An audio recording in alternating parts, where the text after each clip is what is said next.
Voilà, bienvenue à tous et merci de votre fidélité à Télé 50. C'est votre nouveau numéro d'exclusivité. Aujourd'hui, nous avons le plaisir de recevoir pour vous une délégation venue des États-Unis. C'est la délégation de la Voix de l'Amérique. Nous allons recevoir pour vous Madame Joan Mower. Elle est directrice de développement et de l'information à la Voix de l'Amérique. Merci d'avoir accepté notre invitation. Merci, Floride. Et puis Khalil, qui est sa deuxième participation dans cette émission, Khalil Gay, journaliste à la Voix de l'Amérique. Bienvenue à vous aussi. Merci, Floride. Alors, vous êtes à Kinshasa depuis quelques jours dans le cadre d'un certain nombre de projets. Est-ce qu'on peut en savoir exactement de quoi il s'agit? Mais avant de répondre à cette question, comment se porte la Voix de l'Amérique? Vous, Khalil? À merveille. La Voix de l'Amérique se porte très très bien et elle a sa place aujourd'hui dans le monde bouillant et vibrant de la compétition internationale et surtout la compétition en matière de télévision. Comme vous le savez, Floride, nous sommes une radio internationale et doublée d'une télévision et aussi doublée d'un puissant système de diffusion par Internet. Voilà. Donc nous sommes vraiment en forme aujourd'hui. Merci. Madame, même question à vous également. Comment se porte la Voix de l'Amérique? Voix d'Amérique, c'est un service qui fait beaucoup de choses, la diffusion. Je m'excuse pour ma français, Oui. mais la diffusion et aussi la formation pour les journalistes. Et Khalid et moi, nous sommes ici à DRC pour la formation de la santé pour Oui. les journalistes, health journalism. Très bien. Alors, on peut en parler un mot au sujet de ce programme, de ce projet en matière de lutte contre le sida, ici, ce projet en République démocratique du Congo. Est-ce qu'on peut en savoir un peu plus? Voilà, il s'agit d'une émission internationale de radio qui s'appelle Votre santé, votre avenir, qui est produite entièrement par la Voix de l'Amérique et exclusivement pour la RDC. Exclusivement pour la RDC. Pour la RDC, dans le cadre de la lutte contre le sida. Le sida est une menace dans ce pays et le gouvernement a pris les mesures qu'il faut et nous avons le PNMLS, nous avons d'excellents experts. Alors la radio de la Voix de l'Amérique, sous la direction de Joan Mao qui s'occupe justement de cet aspect spécial de la programmation, a décidé de diffuser cette émission, de la créer, de la publier à partir de Washington, la diffuser à partir de Washington avec des correspondants qui sont disséminés sur l'ensemble de la RDC. Dans toutes les provinces, nous avons quelqu'un qui envoie des reportages régulièrement selon les thèmes. Et nous avons remarqué qu'après un an d'existence, aujourd'hui, l'émission a un impact extraordinaire sur les populations et que l'émission aussi a contribué au changement de comportement. Donc voilà pourquoi nous sommes là. Nous sommes là pour voir un peu ce niveau de changement et aussi, comme d'habitude, travailler avec les reporters de santé, qu'ils soient des correspondants de la Voix de l'Amérique ou qu'ils ne le soient pas, en tout cas qu'ils soient congolais qui travaillent en matière de santé, pour pouvoir voir comment relever les niveaux et discuter un peu, échanger d'expériences et montrer comment on peut arriver à des reportages bien faits, efficaces, pour que l'information sur le sida passe dans ce pays. Très bien. Alors, madame, je veux vous permettre de parler en anglais parce que c'est la langue que vous maîtrisez. Et puis, monsieur Khalil va faire la traduction. Alors, ce programme concerne essentiellement les journalistes en République démocratique du Congo. Alors, pourquoi avoir choisi la RDC? The DRC is a very important country for the United States. We have a lot of political interests here. You have a very diverse political situation. We have a lot of commercial interests in your country. Your country is large. You have 78 million people. And we want to see closer ties between Americans and Congolese, particularly on the commercial front. And we view our relationship, including the health of your people, as a very important part of partnering with the DRC. Voilà. Les États-Unis ont beaucoup d'intérêt ici en RDC. C'est un grand pays et avec plus de 18 millions d'habitants. Alors, c'est un pays crucial pour nous. Nous avons beaucoup d'intérêts, oui. Des intérêts politiques, des intérêts économiques. Et nous voulons que le développement, que le commerce et l'échange se développent davantage entre les deux pays. Et nous tenons aussi à une coopération extraordinaire au niveau de la santé. Voilà pourquoi nous avons déjà cette émission. Mais pourquoi avoir choisi essentiellement la lutte contre le sida, puisque le pays fait face à beaucoup de maladies, notamment le paludisme, la tuberculose, mais pourquoi avoir choisi essentiellement le sida? Est-ce que vous pensez que les journalistes congolais ne sont pas assez informés sur cette matière? AIDS is a scourge of Africa. 70% of all AIDS victims of cases are in Africa. And our government under President Bush made a concerted effort to try to stop this horrible disease that strikes young people, frequently young men and women, ruining your middle-aged people. And so that is a goal of our country, to try to wipe out AIDS with you. And yes, we have found that the journalists and the people, there are a lot of taboos in this country that people don't talk about. Nice. Le sida est vraiment une menace extraordinaire contre ce pays. Et surtout que ses effets ont des conséquences graves sur les plus jeunes. Oui. Alors, notre pays, dans l'administration précédente avec le président George Bush, avait débloqué une somme assez importante d'argent pour lutter à côté de la RDC contre le sida, qui est une menace pour ce pays. Bien sûr, nous avons remarqué aussi que les journalistes ont quelques problèmes par rapport au reportage de santé, surtout sur le sida, parce que tout simplement, il y a beaucoup de tabous encore.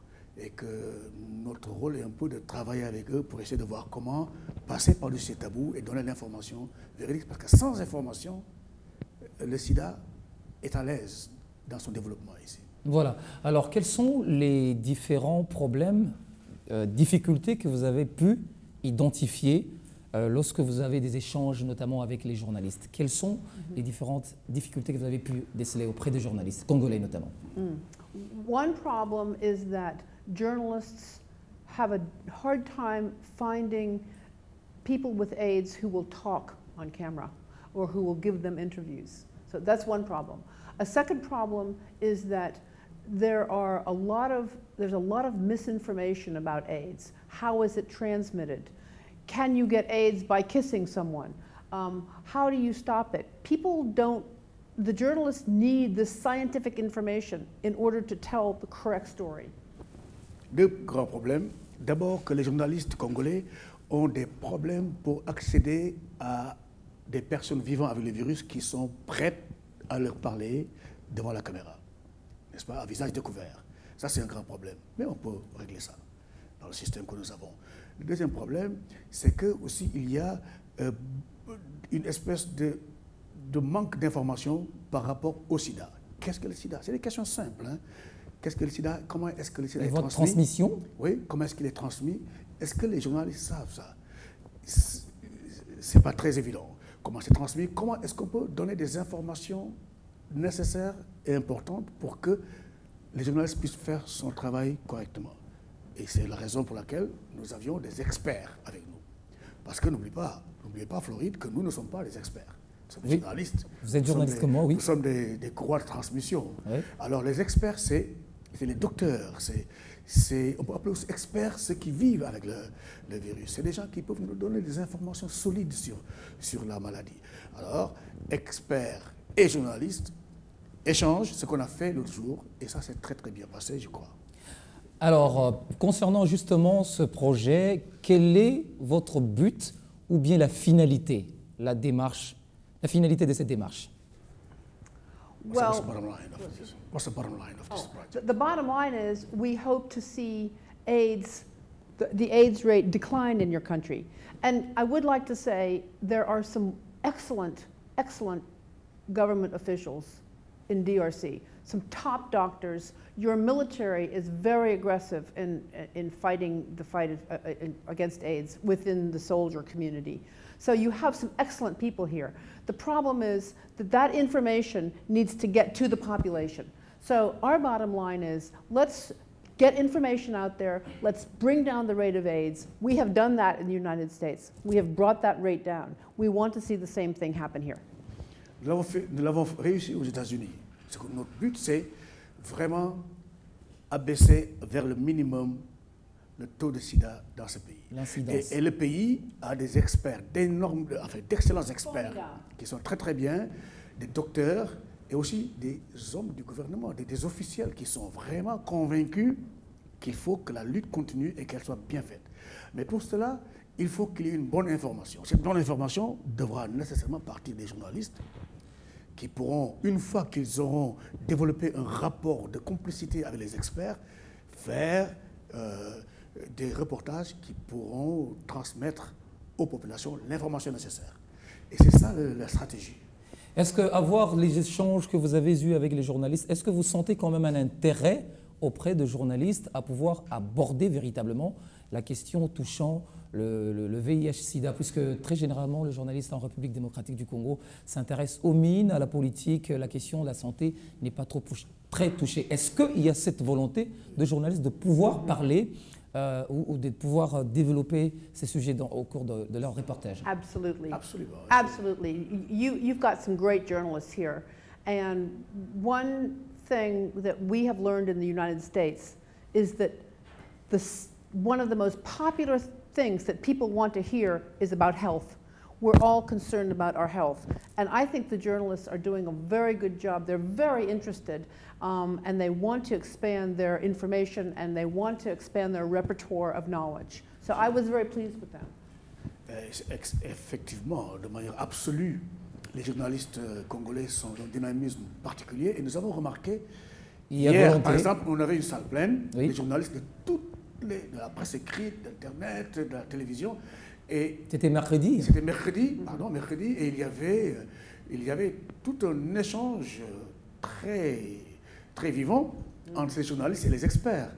Bon, la réalité est que nous pouvons compter sur justement ces journalistes qui s'intéressent à la santé, parce qu'on a remarqué aujourd'hui dans le monde, c'est les études qui le disent, que le numéro 1 maintenant, le numéro 2, à part les nouvelles concernant les nouvelles locales, c'est la santé.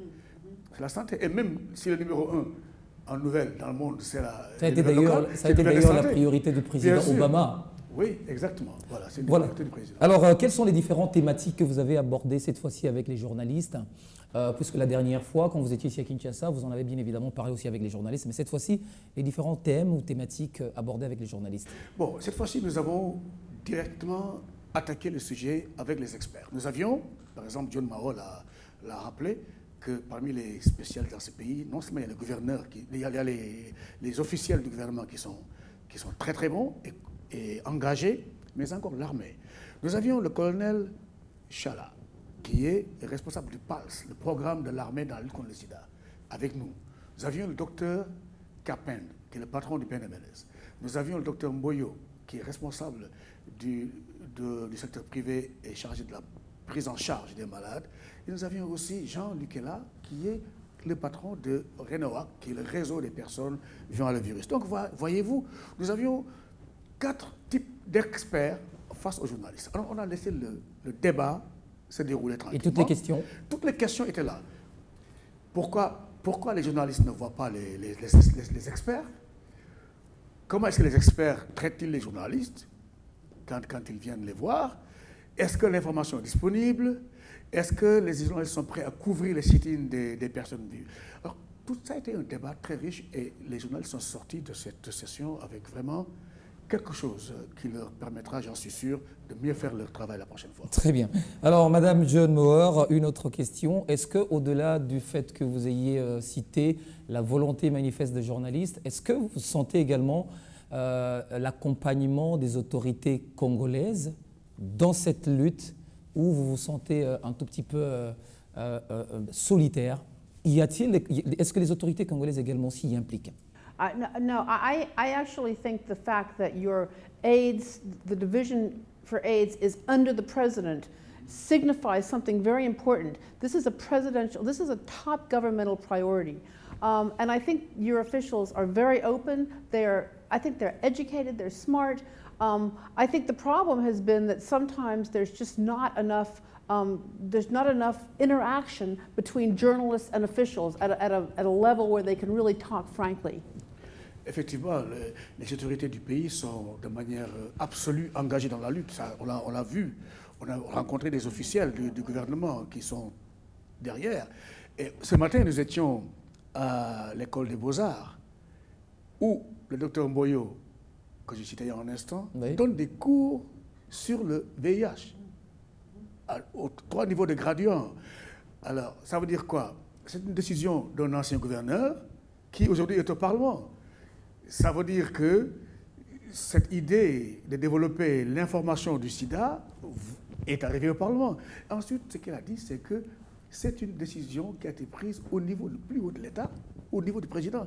L'affaire du sida est l'affaire du président ici. Le président s'est engagé pour une génération sans sida. Et nous avons discuté avec le ministre Lambert Mende qui nous a expliqué les tenants et les aboutissants de cette philosophie du président.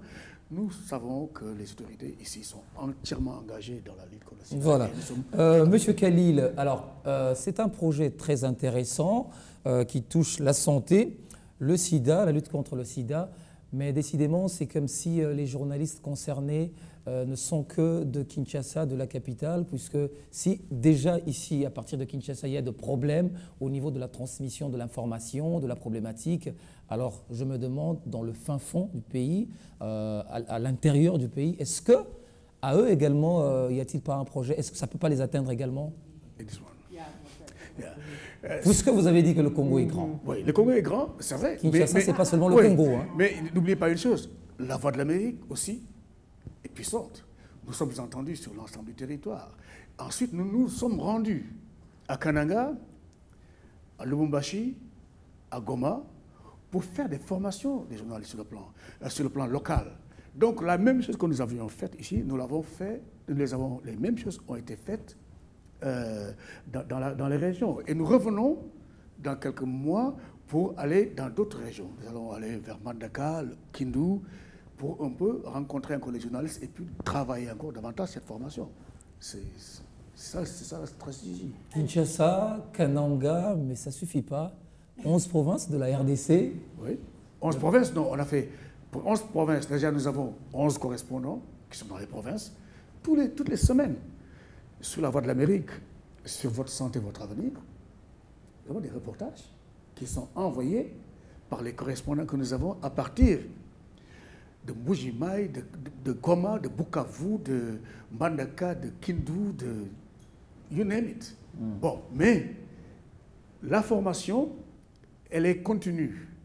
Les reporters qui m'envoient des scripts, je les rectifie, je rectifie les scripts, on les rediscute jusqu'à ce que les gens aient une habitude nouvelle d'attaque et de rédaction, de production de reportages radio.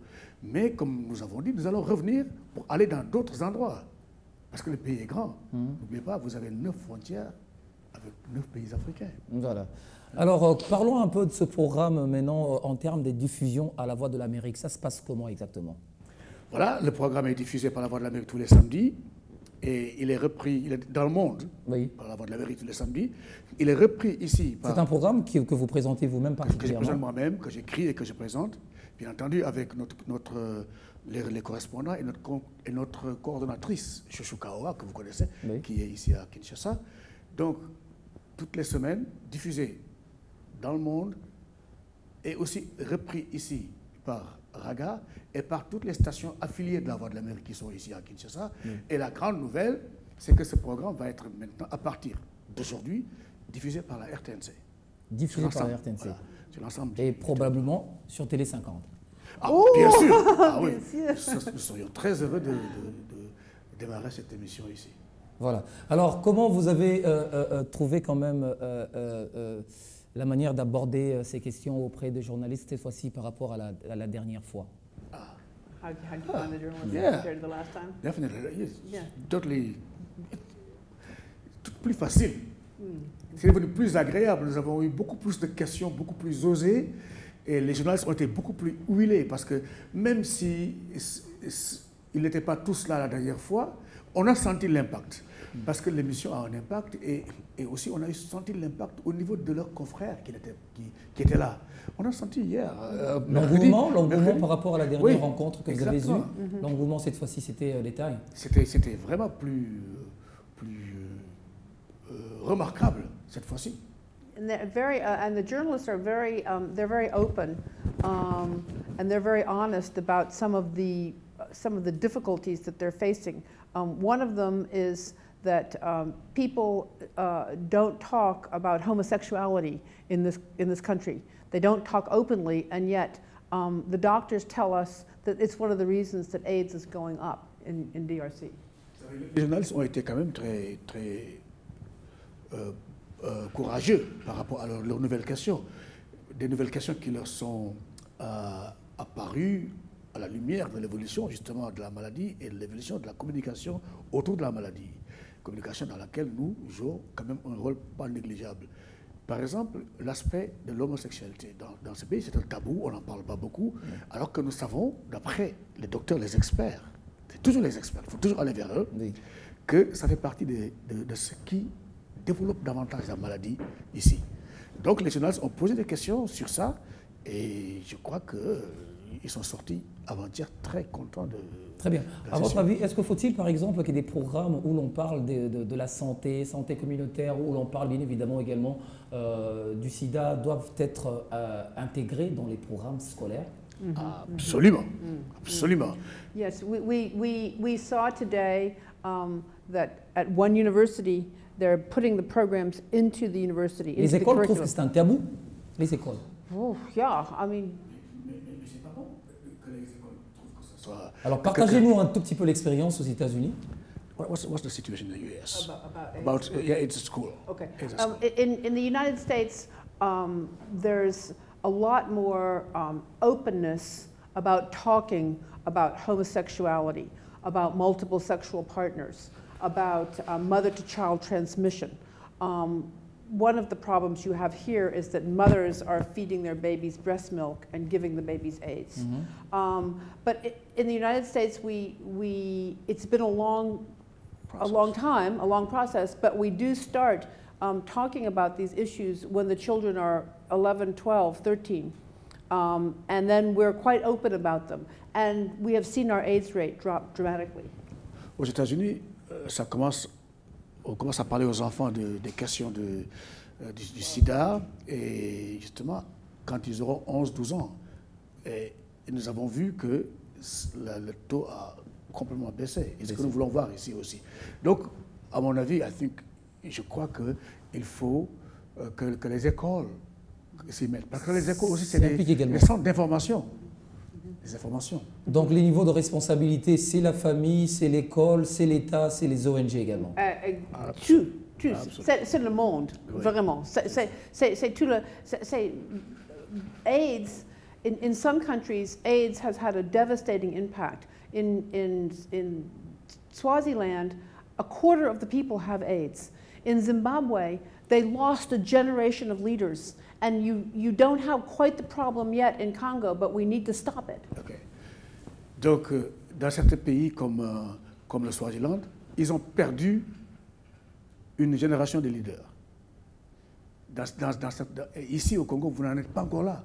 Voilà pourquoi la lutte doit être menée de manière très intense, parce que l'impact du sida est dévastateur. Donc, nous sommes encore en bonne situation pour lutter. Très bien. Alors, d'abord, un dernier mot, puisque nous sommes à la fin de cette émission. Un dernier mot. Un dernier mot. J'ai très heureux d'être ici. Merci beaucoup pour tout. Et j'aime beaucoup le DRC. Et merci pour tout. Merci. Dernier mot pour vous, M. Kelly, le journaliste à la Voix de l'Amérique. Bien évidemment, en rapport avec ce projet. Dernier mot. Par rapport au projet, d'abord, je voudrais féliciter Télé 50 pour le professionnalisme et puis justement le wit, comme on dit en anglais, le feeling de télévision que vous avez. Vraiment, félicitations. Et je suis très heureux aussi d'annoncer, de remarquer que nous avons démarré un partenariat et que ça va se développer. Dernier mot par rapport à ce projet, nous aimerions voir toutes les télévisions ici, en RDC, vraiment s'impliquer dans la lutte contre le sida. Et particulièrement Télé 50, qui est une télévision bien regardée. Toutes les télévisions en faire leur priorité, oui. Oui, en faire leur priorité, mettre l'information sur le sida à la une, n'est-ce pas? Démarrer le journal sur une information sur le sida, et je sais que l'esprit de Télé 50 va dans ce sens-là. Et nous espérons que ça va se passer comme ça. Génération sans sida en République démocratique du Congo. Et Télé 50 derrière l'idée. Très bien, c'est possible, hein? C'est très possible, c'est déjà fait. Voilà. Merci Khalil Gueye pour avoir accepté de répondre à toutes mes questions. Merci d'avoir été de nôtres. Merci. Madame Auer, merci également à vous. Je rappelle que vous êtes directrice de développement et de l'information Voix de l'Amérique et Monsieur Khalil, journaliste. Merci. Merci de nous avoir suivis. Prochain numéro d'exclusivité sur votre chaîne. Portez-vous bien. À très bientôt avec le même plaisir.